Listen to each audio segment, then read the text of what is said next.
Durante los años de entreguerra, el gobierno italiano se propuso modernizar a la Regia Marina, de una manera que le permitiera alcanzar el dominio sobre el mar Mediterráneo. La construcción naval italiana fue limitada por la Conferencia Naval de Washington. El tratado de 1922 requería una paridad en las fuerzas navales entre las armadas italiana y francesa, con una igualdad en el desplazamiento total en acorazados y portaaviones. El tratado influyó en el desarrollo de la flota italiana a lo largo de los años entre las dos guerras mundiales. Entre finales de los años 20 y principios de los años 30 comenzó un programa de construcción, enfocándose primero en cruceros de hasta 10.000 toneladas, seguido de la construcción de destructores y submarinos, y finalmente la construcción de nuevos acorazados, la clase Littorio. Planes también se pusieron en marcha para movilizar a los acorazados de la clase Conti Cavour y la clase Andrea Doria.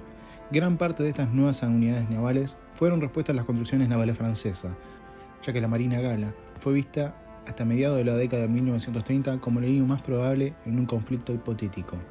La Regia Marina decidió construir buques rápidos, armados con grandes cañones de largo alcance, para dar a las embarcaciones italianas la capacidad de minimizar el contacto cercano con los buques de la Armada Real Británica, cuyos equipos tenían más experiencia. En teoría, esto le permitiría atacar o romper el contacto a su propia elección y les permitiría impactar al enemigo cuando aún este no podía devorar el golpe. Se desarrollaron nuevos cañones con un mayor alcance que sus contrapartes británicas de calibre similar.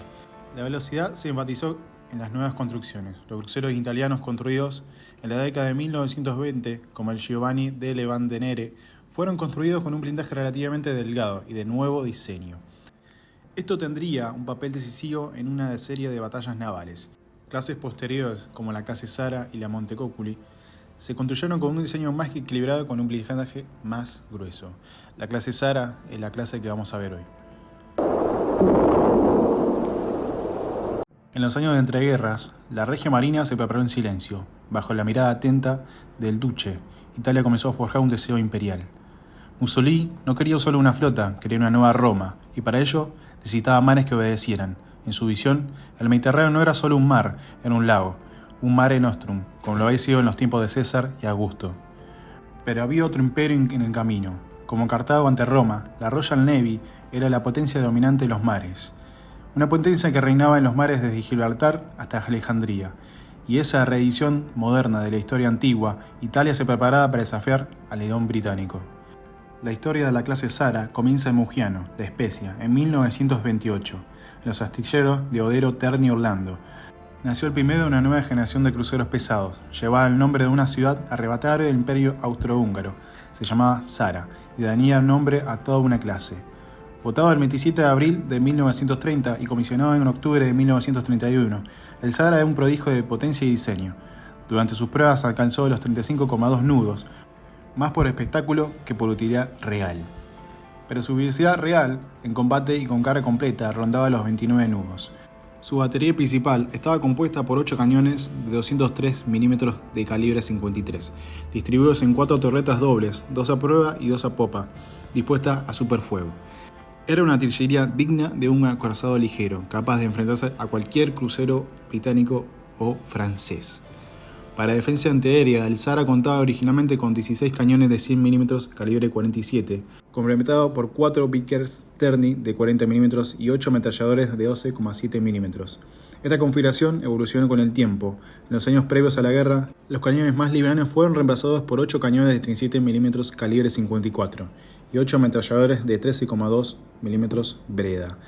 En 1940 se añadieron también 2 cañones lanzadores de proyectiles Estrella de 120 mm, utilizados para iluminación nocturna.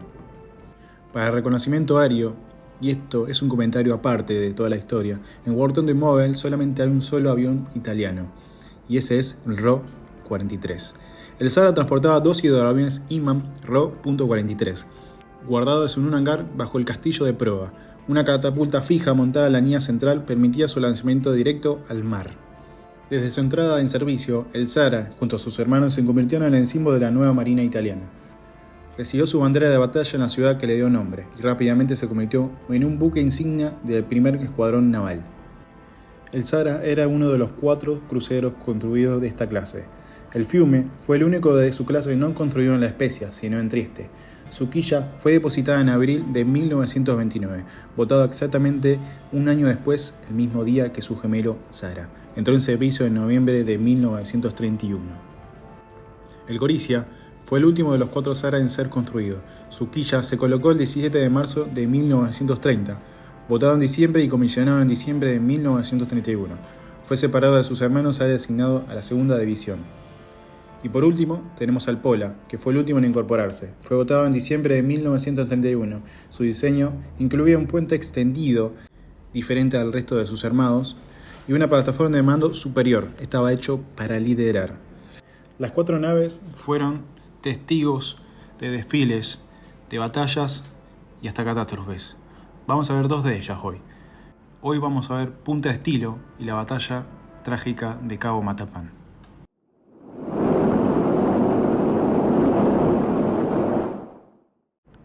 Cuando Italia entró en la Segunda Guerra Mundial, sus fuerzas en Libia estaban mal equipadas para las operaciones ofensivas y la flota italiana se vio obligada a iniciar grandes convoyes de suministro con el fin de que pudieran entrar en combate.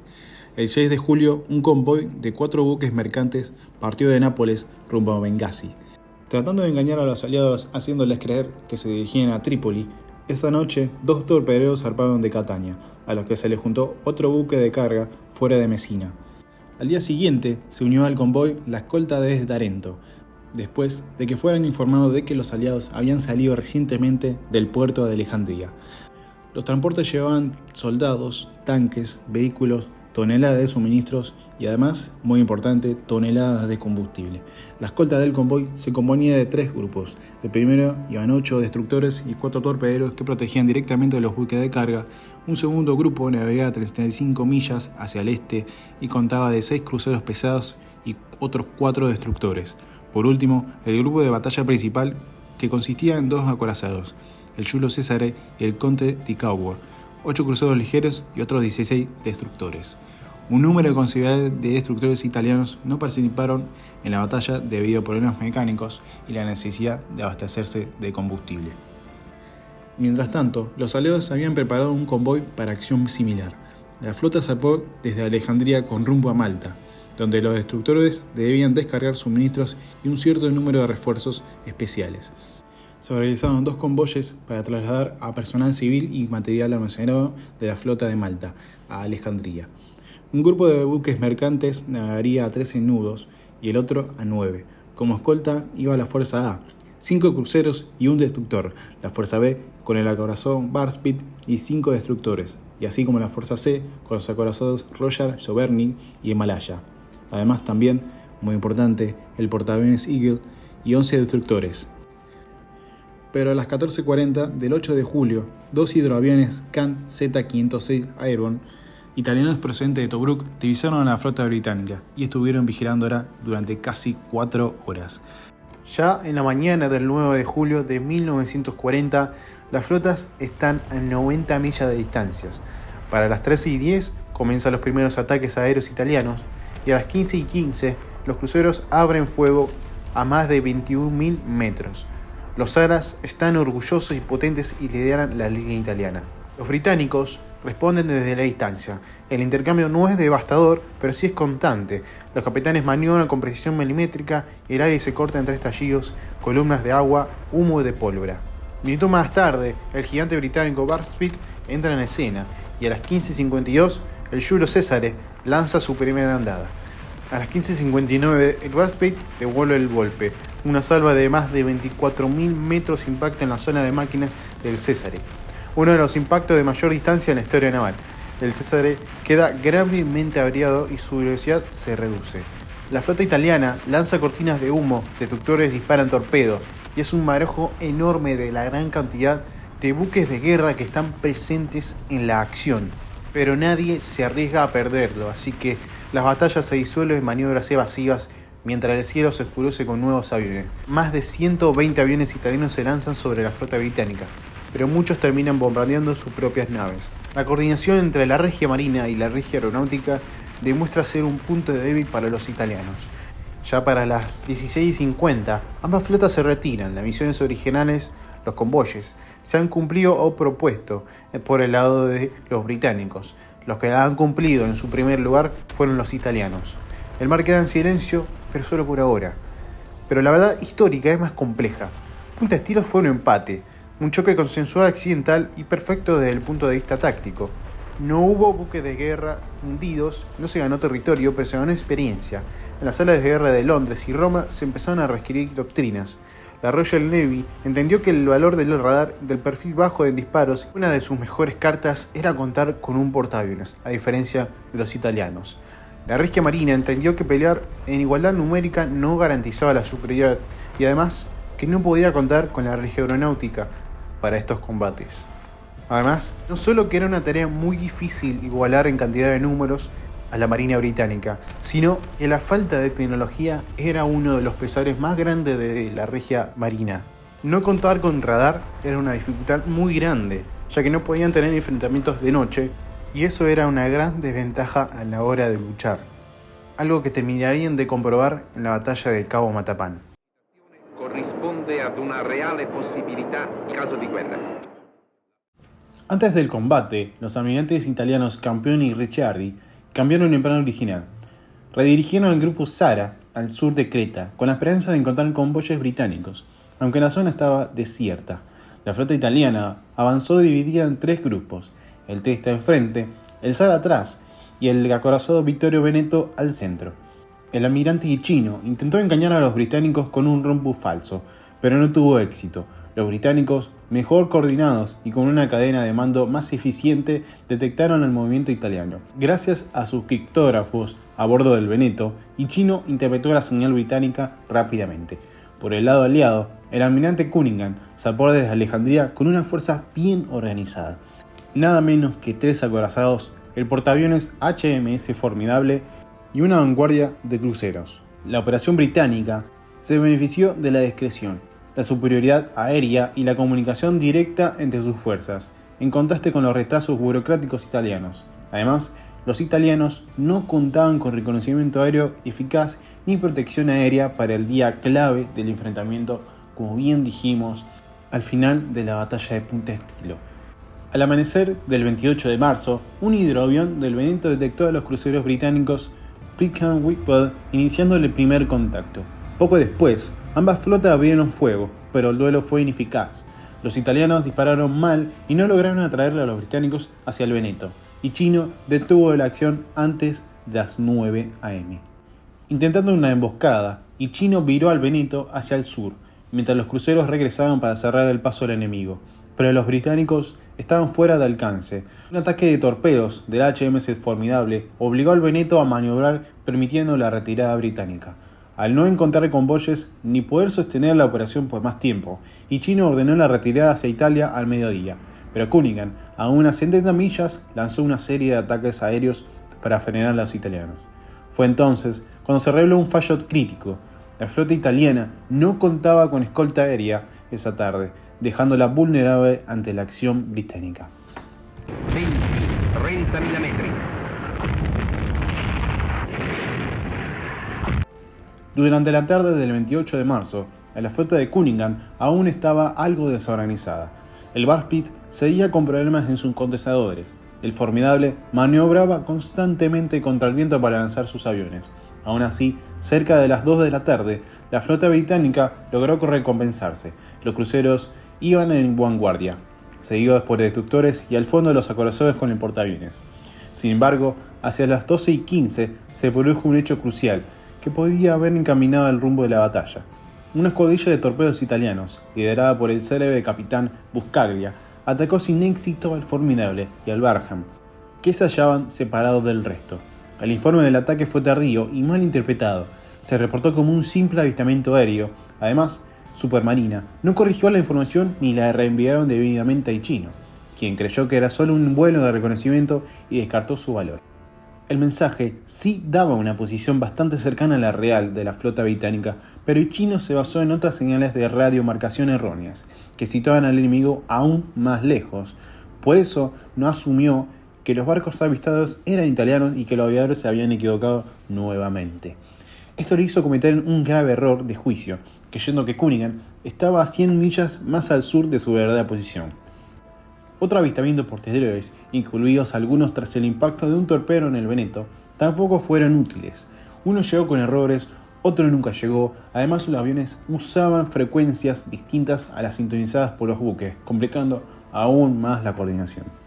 A las 15:30, el Vittorio Veneto fue alcanzado en la popa por un torpedo británico. El impacto dañó seriamente su sistema de propulsión, perdió ambos ejes de babor y el timón se atascó. El buque se inundó parcialmente, pero la tripulación logró estabilizarlo y mantener 19 nudos con los motores en estribor. Aún así, la flota italiana tuvo que reducir la velocidad y retirarse a su máxima capacidad segura. Cerca de las 17, un avión alemán reportó la presencia de cruceros enemigos en el canal de Citera, y Chino pensó que los británicos planeaban interceptarlo, cuando en realidad se trataba de 3 destructores destacados por Cunningham en tareas de exploración. Como precaución, Chino reorganizó sus fuerzas en 5 columnas. Envió al grupo Abruzzi a interceptar y ordenó a Cattaneo mantenerse listo para enfrentar un posible ataque nocturno. Durante el repliegue, la flota italiana sufrió múltiples ataques aéreos, culminando en el impacto al Veneto. A pesar del daño, los británicos no pudieron atacarlo más durante el día, ya que avanzar demasiado hacia el oeste los habría expuesto a los bombardeos alemanes, ya que antes habían dañado gravemente al portaaviones Illustrious. Al caer la noche, Cunningham ordenó un ataque con torpedos, justo tras la puesta del sol. A pesar de las objeciones de parte de su Estado Mayor, según fuentes se refirió a ellos como zorrillos de corazón amarillo, por su excesiva cautela. El mensaje de Cunningham fue interceptado y descifrado a tiempo por los criptógrafos italianos, quienes alertaron al Chino. Este solicitó escolta aérea de largo alcance, pero ni la visión italiana ni la alemana respondieron.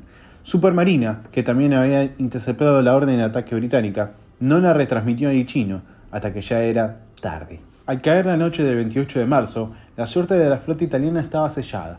La división británica detectó al grupo Chino con precisión gracias al teniente comandante Bolt, quien, desde un hidroavión del Buzzard, mantuvo contacto visual prolongado con los buques enemigos. En cambio, Chino, convencido de que no corría peligro inmediato, no desplegó sus hidroaviones de reconocimiento. Poco después del anochecer, aviones torpederos británicos lanzaron un nuevo ataque.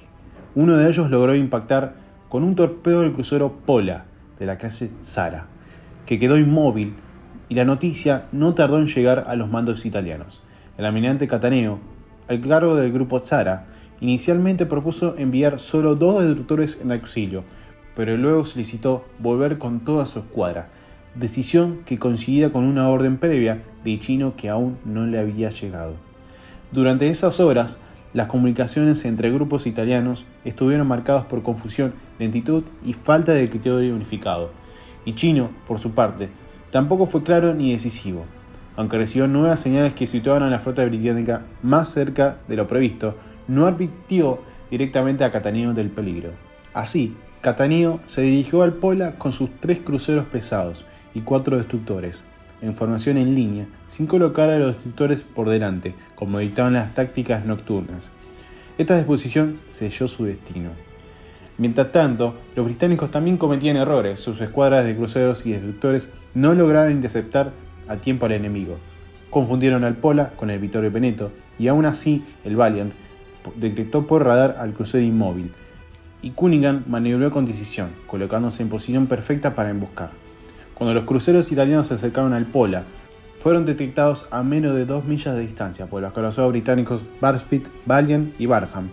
Estos abrieron fuego de inmediato, destrozando tristemente al Zara y al Fiume, cuestión de minutos. El Pola, que había lanzado una bengala creyendo que se trataba de buques amigos, quedó a merced del enemigo. Los destructores italianos intentando reaccionar, pero solo uno, el Alfieri, lanzó torpedos antes de hundirse. El Carducci también fue destruido, mientras que el Oriani y el Gioberti escaparon en la oscuridad. La disciplina a bordo del Zara y del Carducci, incluso que en los últimos momentos, fue destacada por los supervivientes y reconocida por los propios británicos. Después del combate, Cunningham ordenó cesar la persecución y reagruparse. Finalmente, la mayoría de los supervivientes fueron rescatados por destructores británicos, algunos por barcos griegos y más tarde por el buque hospital italiano Gradisca, que había partido antes del combate, como si alguien en Roma hubiera anticipado la tragedia. Sin embargo, el Gradisca llegó tarde. Apenas recogió a 160 hombres y navegó entre cadáveres. El número final de víctimas fue devastador, más de 2.300 marinos italianos muertos en una sola noche. Fue una derrota que, más allá del coraje individual, dejó en evidencia las fallas estructurales de mando, doctrina y comunicaciones de la Regia Marina.